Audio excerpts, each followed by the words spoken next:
Now, as you're seated here, that's all about you. Your own wonderful human imagination is the God of the universe. Is it really true? Well, you're called upon to test it. Test it and see if it's true. Now, I have a letter on me tonight. I really should read it, but I'm not going to. I should read it just as he wrote it, but I'll tell you the contents of the letter. This gentleman hasn't been here in years. The last time I saw him was at the Unveil. Well, you know who have been coming since the Unveil, how long that has been. He said, I must tell you this story.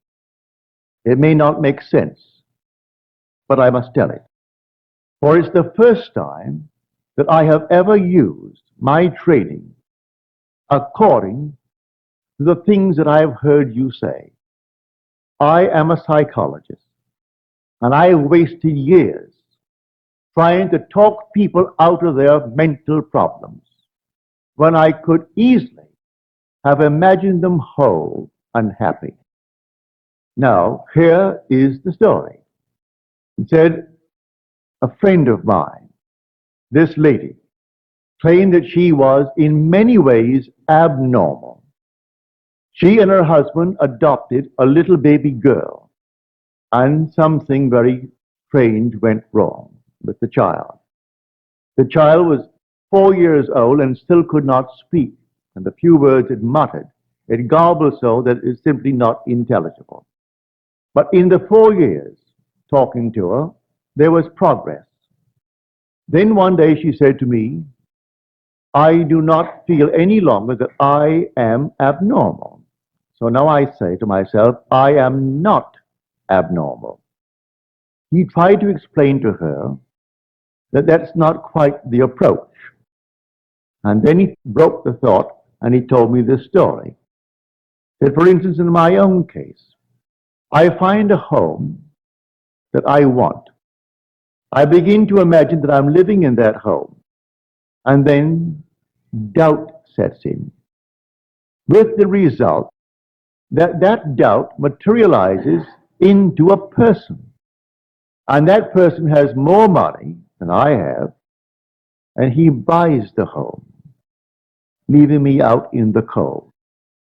I know from that experience that every person in my world only reflects a mood in me.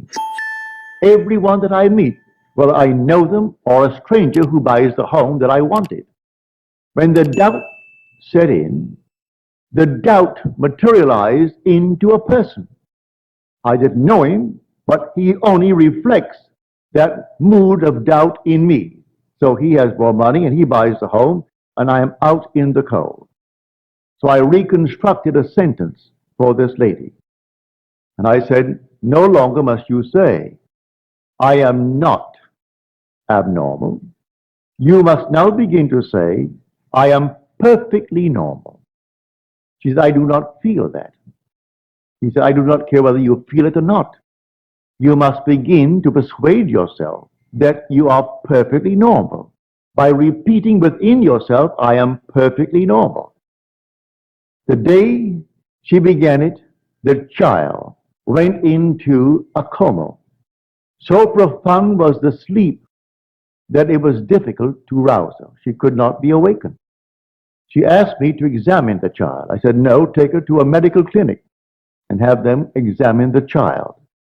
But as she began, from his suggestion, to assume I am perfectly normal, within 24 hours, the child awoke. They made the test in the medical center and found her alert and bright. She was only the outpictured statement of that mother who adopted her. The mother began to feel, I am abnormal. So she adopts a little child, a little girl. And the girl for 4 years couldn't talk. And when she began, it was so garbled, it made no sense. She only bore witness to that strange, peculiar claim of the mother who adopted her. And when she changed the pattern of speech within her and said, I am perfectly normal, the child, by the medical clinic, found her not only alert, but perfectly healthy and returning to a normal state in this world. The whole vast world is yourself pushed out. All that you behold, though it appears without, it is within, in your own wonderful human imagination, of which this world of mortality is but a shadow.